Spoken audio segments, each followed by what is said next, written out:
OBS studio microphone setting অথবা OBS studio mic setting যেটাই বলুন না কেন, কিভাবে আপনারা OBS স্টুডিওর মাইক্রোফোন সেটিং করবেন সেই বিষয়ে আজকে আমরা ভিডিওটিতে সম্পূর্ণ বিস্তারিত আলোচনা করব। অডিও হচ্ছে একটি ভিডিওর জন্য খুবই গুরুত্বপূর্ণ। অডিও ভালো না হলে অনেক ভিউয়াররাই ভিডিওতে স্কিপ করে চলে যায়। আর স্ট্রিমিং এর জন্য তো মাস্ট অডিও ভালো থাকতে হবে। স্ট্রিমিং এর জন্য অডিওটা খুবই গুরুত্বপূর্ণ। আমার কাছে তেমন কোনো দামি মাইক্রোফোন নেই। অনেকেই আছে 10-15 হাজার টাকা দামের ডাইনামিক মাইক্রোফোন ইউজ করে, তারপর নয়েজ ফিল্টার ইউজ করে। সো ভিএস ওইরকম দামি কোনো মাইক্রোফোন আমার কাছে নেই। আমার কাছে 1200 টাকা দামের একটা মাইক্রোফোন রয়েছে, লেভালিয়ার মাইক্রোফোন। সো আমি এই মাইক্রোফোনটি দিয়েই আপনাদেরকে OBS স্টুডিওর অডিওটা সেট আপ করে দেখাবো। তো আপনারা OBS স্টুডিওতে আসবেন। আসার পর প্রথমে আপনাকে এখানে একটা সিন তৈরি করে নিতে হবে। নেওয়ার পর ডিসপ্লে ক্যাপচার নেবেন। ডিসপ্লে ক্যাপচার নেওয়ার পর অডিওটা, এই যে অডিও মিক্সার এরকম শো করবে আপনাদের সামনে। মাইক অ্যান্ড অক্স নামের একটি প্যারামিটার আমাদের সামনে যে দৌড়াদৌড়ি করতেছে। এখন এখানে আমরা যে মাইক্রোফোনটি দিয়ে অডিও রেকর্ড করতে চাচ্ছি সেই মাইক্রোফোনটি অ্যাড করে নেব। সো এর জন্য আপনারা এই থ্রি ডটে ক্লিক করে এখান থেকে আপনারা দেখুন যে অ্যাডভান্স অডিও প্রপার্টিস, এখানে যাবেন। অ্যাডভান্স অডিও প্রপার্টিসে আসার পর এখানে দেখুন এই যে মাইক অ্যান্ড অক্স, এখানে আসার পর আপনারা যে এখানে মনিটর এখানে অফ করা আছে, তো এখানে ক্লিক করবেন। ক্লিক করে এখান দিয়ে আপনারা মনিটর অ্যান্ড আউটপুট এটা সিলেক্ট করবেন। সো মনিটর এবং আউটপুট এটা সিলেক্ট করার পর আপনাদের অনেক নয়েজ আসবে। তো নয়েজ আসার জন্য আপনারা এই যে ডেস্কটপ অডিওটি আছে এটা অফ করে রাখবেন। এটা অফ করে রাখলে আর ডেস্কটপের যে অডিও আছে সেটা আপনার আসবে না। তো এরপর আপনার যে ইয়ারফোনটি থাকবে সেই ইয়ারফোনটি আপনি লাগিয়ে নেবেন। আমি আমার ইয়ারফোনটা লাগিয়ে নিলাম এবং এখানে আমি আমার অডিওগুলো শুনতে পাচ্ছি। আমি যেটাই বলছি সেটাই এখানে শোনা যাচ্ছে। সো ভিউয়ার্স, এরপর আপনারা আবার এই থ্রি ডটে আসবেন। আসার পর প্রপার্টিসে যাবেন। প্রপার্টিসে আসার পর এখানে আপনার মাইক্রোফোনটি সিলেক্ট করে নেবেন। সো আমার এখানে ডিফল্ট হয়ে আছে, আমি এখানে ক্লিক করব। এখন আমার ডিভাইসে যে কয়টি মাইক্রোফোন লাগা থাকবে সবগুলো এখানে শো করবে। সো এখানে আমার লেভালিয়ার মাইক্রোফোন বা M1টি শো করতেছে, আমি এটা সিলেক্ট করে দিলাম। দেন এখান থেকে ওকে দিব। এরপর আমাদের অডিওটি সুন্দর করার জন্য আমরা noise suspension, noise gate, compressor এবং লিমিটার ব্যবহার করব। তো এগুলো আপনারা কিভাবে ব্যবহার করবেন এর জন্য আপনারা যাবেন আবার এই থ্রি ডটের মধ্যে। থ্রি ডটের মধ্যে আসার পর এখানে দেখুন ফিল্টার শো করতেছে, ফিল্টারে ক্লিক করবেন। দেন এখান থেকে আমরা এখানে ফিল্টারগুলো অ্যাড করে নেব। সো ভিউয়ার্স, এখানে ফিল্টার অ্যাড করার অনেকগুলো নিয়ম আছে। একটার পর একটা ম্যাচ করে অ্যাড না করলে আপনাদের সাউন্ডটা ভালো হওয়ার পরিবর্তে আরও খারাপ হওয়ার সম্ভাবনা থাকবে। তাই আপনারা দেখবেন কিভাবে একটার পর একটা ফিল্টার অ্যাড করতে হয়। আমি যেটা প্রথমে অ্যাড করব আপনিও সেটা প্রথমেই অ্যাড করবেন, এবং আমি যেটা সেকেন্ডে অ্যাড করব আপনিও সেটা সেকেন্ডে অ্যাড করবেন। উল্টাপাল্টি করে অ্যাড করলে আপনাদের ভিডিওটি ভালো হওয়ার পরিবর্তে আরও খারাপ হয়ে যাবে। সো আমি এখানে যে প্লাস বাটন শো করতেছে এই প্লাস বাটনে ক্লিক করলাম। দেন এখান থেকে ক্লিক করার পর আমরা প্রথমে অ্যাড করব নয়েজ সাপ্রেশন।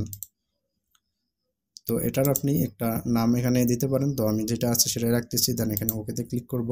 আমাদের এটা অ্যাড হয়ে গেল। এখন আমরা এখানে যে মেথড দেখাচ্ছি মেথডে ক্লিক করব। এখানে মেথড ক্লিক করার পর আমাদের যদি ভালো মানের কোনো গ্রাফিক্স কার্ড থেকে থাকে পিসির মধ্যে লাগা তাহলে এখানে শো করবে, আর যদি না থাকে তাহলে লো সিপিইউ ইউজ লো কোয়ালিটি এটা শো করবে, এবং আর নয়েজ গুড কোয়ালিটি মোর সিপিইউ ইউজ এটা শো করবে। সো আপনারা দেখুন এখানে আমাদের সিপিইউ ব্যবহার হচ্ছে 0.1% বা 0.0% অথবা 0.2%। তো আমরা এখানে আর এর নয়েজটি দিব, দিয়ে ভিডিও রেকর্ড করতে পারি, তাহলে আমাদের নয়েজ কোয়ালিটিটা অনেক ভালো হবে এবং সিপিইউর উপর একটু লোড পড়বে। সো আপনারা এটি ব্যবহার করতে পারেন, অথবা লো সিপিইউ ইউজ লো কোয়ালিটি এটাও ব্যবহার করতে পারেন। তো এখানে আসার পর এখানে আপনাদের সাসপেনশন নয়েজটি ঠিক করে দিতে হবে। এখন আপনি আপনার কানের মধ্যে ইয়ারফোন লাগা আছে, আপনি যেটা ভালো লাগে এখান থেকে আপনারা কমাবড়া করে দিতে পারেন। সো আমি যেটা আছে সেটা রাখতেছি, ডিফল্ট যেটা আছে সেটাই রাখলাম। দেন এরপর আমরা অ্যাড করব noise gate. So viewers, noise gate add করার আগে আমরা দেখব নয়েজ গেটটা আসলে কি। অডিওর মধ্যে আসলাম, আসার পর আমরা তো বলতেছি আমাদের অডিওটি রেকর্ড হচ্ছে। যখন আমরা থামবো তখন এখানে একটি যে আপনাদের এটি দেখতেছি এটা কিন্তু এখানে এই কাপাকাপি করবে। সো আমি এখন একটু থামিয়ে থাকবো।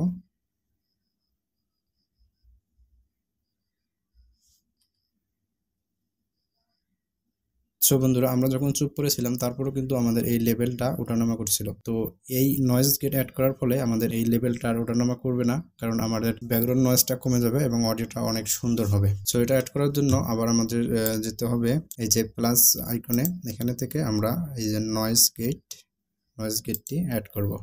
সো এখান থেকে আপনারা আবার এখানে নামটি দিতে পারবেন। দেন আমি যেটা আছে সেটা রাখতেছি, ওকেতে ক্লিক করলাম, নয়েজ গেট অ্যাড হয়ে গেল। এরপর এখানে ডিফল্ট অবস্থায় যে সেটিংগুলো থাকে এগুলো রাখার চেষ্টা করবেন। আমি এখন চুপ করে থাকবো কিছুক্ষণ, দেখবেন আপনারা লেভেলটা ওঠানামা করতেছে কিনা।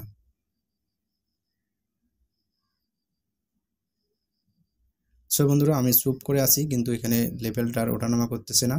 সো এই নয়েজ গেট অ্যাড করলে আপনার ব্যাকগ্রাউন্ড নয়েজটা রিমুভ হবে এবং অডিও কোয়ালিটিটা অনেক সুন্দর হবে। সো আপনার নয়েজ গেট অ্যাড করে নেবেন আর এখান থেকে আপনারা এই অ্যাটাক টাইম এটা কমাইতে পারেন, বাড়াবেন না, জাস্ট কমানোর চেষ্টা করবেন। আপনারা হেডফোনে দিয়ে শুনতেছেন, এই শোনার পরিপ্রেক্ষিতে আপনারা এগুলোকে কমাবাড়া করতে পারেন। হোল টাইম যেটা আছে সেটাই থাকবে।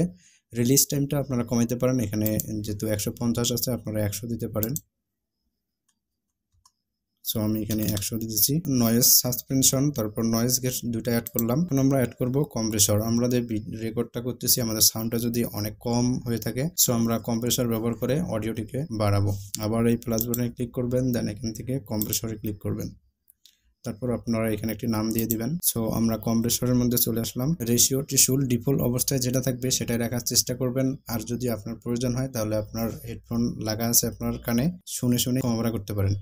আর অ্যাটাক টাইমটা যেটা থাকবে এটা আপনারা কমাইতে পারেন। অ্যাটাক টাইম এবং রিলিজ টাইম দুটাই আপনারা চেষ্টা করবেন যেটা আছে ওটার সাথে 2-1 পয়েন্ট কম রাখার জন্য, তাহলে অডিওটা আরও সুন্দর শোনা যাবে। সো আমার যেটা আছে আমি সেটাই রাখতেছি এবং আমাদের যে আউটপুট গেইনটা আছে এটাকে আমরা বৃদ্ধি করব। যদি আপনাদের সাউন্ড কোয়ালিটি অনেক লো হয়ে থাকে, অনেক কম শোনা যায়, তাহলে আপনারা এখান থেকে আউটপুট গেইনটি বৃদ্ধি করে একটু বাড়াইতে পারেন।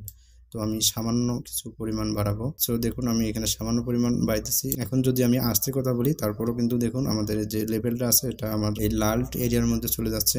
সো এখানে -10 পর্যন্ত আমাদের এটা থাকলে ভালো শোনা যাবে। তো এর জন্য আমরা কমাবো এবং দেখব আমাদের -10 পর্যন্ত হচ্ছে কিনা। সো দেখুন আমার অডিওটা মোটামুটি -10-এর কাছাকাছি চলে গেছে। এখন আমি জোরে কথা বললে একটু বেশি হবে। সো এটা এইভাবে আমরা রাখবো। রাখার পর এখন আমরা এই অডিওটাকে কন্ট্রোল করার জন্য যখন আমরা জোরে কথা বলতেছি তখন কিন্তু লাল এরিয়ার মধ্যে চলে যাচ্ছে এবং আস্তে কথা বলতেছি এটা এই নীলের মধ্যে আসতেছে। তো আমরা এটাকে একটা পজিশন মতো রাখার চেষ্টা করব যাতে আমরা জোরে কথা বললে আমাদের অডিওটা অনেক জোরে শোনা না যায়। তো এর জন্য আপনারা লিমিটার ব্যবহার করবেন। তো লিমিটার কীভাবে ব্যবহার করবেন, আবার এই যে প্লাস বাটনে ক্লিক করবেন, এখানে দেখুন লিমিটারে ক্লিক করবেন, দেন লিমিটার চলে আসলো। এখন আমরা এখান থেকে টিসুলটা কমা বাড়া করবো। আবারও বলতেছি রিলিজ টাইমটা বৃদ্ধি করবেন না, রিলিজ টাইম সবসময় কমানোর চেষ্টা করবেন। সো আমি এখন এই টিসুলটা একটু কমা বাড়া করবো। এখানে দেখুন -6 dB পর্যন্ত আছে। তো আমি এখন একটু কমিয়ে দেখবো আমার ভয়েসটা কতদূর পর্যন্ত হিট করতেছে।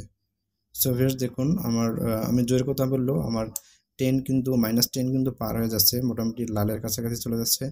তো আমি এখানে -8 রাখলাম। দেখুন এখন আমি যদি জোরে কথা বলি তারপরও -10-এর কাছাকাছি চলে যাচ্ছে। লাল এরিয়ার মধ্যে আমাদের লেভেলটি কিন্তু আর যাচ্ছে না। তো বন্ধুরা এভাবে আপনারা একটার পর একটা ফিল্টার অ্যাড করে আপনার অডিওটাকে আরো সুন্দর করতে পারবেন যাতে অনেক ভালো শোনা যায়। আর একটা জিনিস মাথায় রাখবেন, আমি যেভাবে অ্যাড করছি এইভাবে আপনাকে অ্যাড করতে হবে। প্রথমে আপনারা নয়েজ সাসপেনশন অ্যাড করবেন, তারপর নয়েজ গেট অ্যাড করবেন। নয়েজ সাসপেনশন হচ্ছে নয়েজ মানে ব্যাকগ্রাউন্ড নয়েজটা যাতে না আসে, কমে যায়, এটার জন্য নয়েজ সাসপেনশন আমরা ব্যবহার করব। এবং নয়েজ গেট হচ্ছে আমরা যখন চুপ করে থাকবো তখন কিছু ব্যাকগ্রাউন্ড নয়েজ এবং হিসিং সাউন্ড চলে আসে, সেগুলোকে যাতে রিমুভ করে সেটার জন্য আমরা নয়েজ গেটটা ব্যবহার করব। এবং এই দুইটা ব্যবহার করার পরে যদি আমাদের সাউন্ডটা অনেক কম শোনা যায় তাহলে সেটাকে বৃদ্ধি করার জন্য আমরা কম্প্রেসর ব্যবহার করব। এবং কম্প্রেসর ব্যবহার করলে কিন্তু অডিও লেভেলটা লিমিটের মধ্যে থাকে না, কমাবাড়া করে। তো এর জন্য আমরা সর্বশেষ লিমিটার ব্যবহার করে আমাদের অডিও লেভেলটাকে কন্ট্রোলের মধ্যে রাখবো। ভিডিওটি ভালো লাগলে অবশ্যই ভিডিওতে একটি লাইক দিবেন এবং আমাদের চ্যানেলে নতুন দর্শক হয়ে থাকলে প্লিজ আমাদের চ্যানেলটিকে সাবস্ক্রাইব করে আমাদের সাথে থাকবেন। আর OBS স্টুডিওর যে কোনো ভিডিও পেতে আমাদের প্লেলিস্টটি ফলো করবেন। দেখা হবে অন্য কোনো ভিডিওতে। ভালো থাকবেন। আল্লাহ হাফিজ।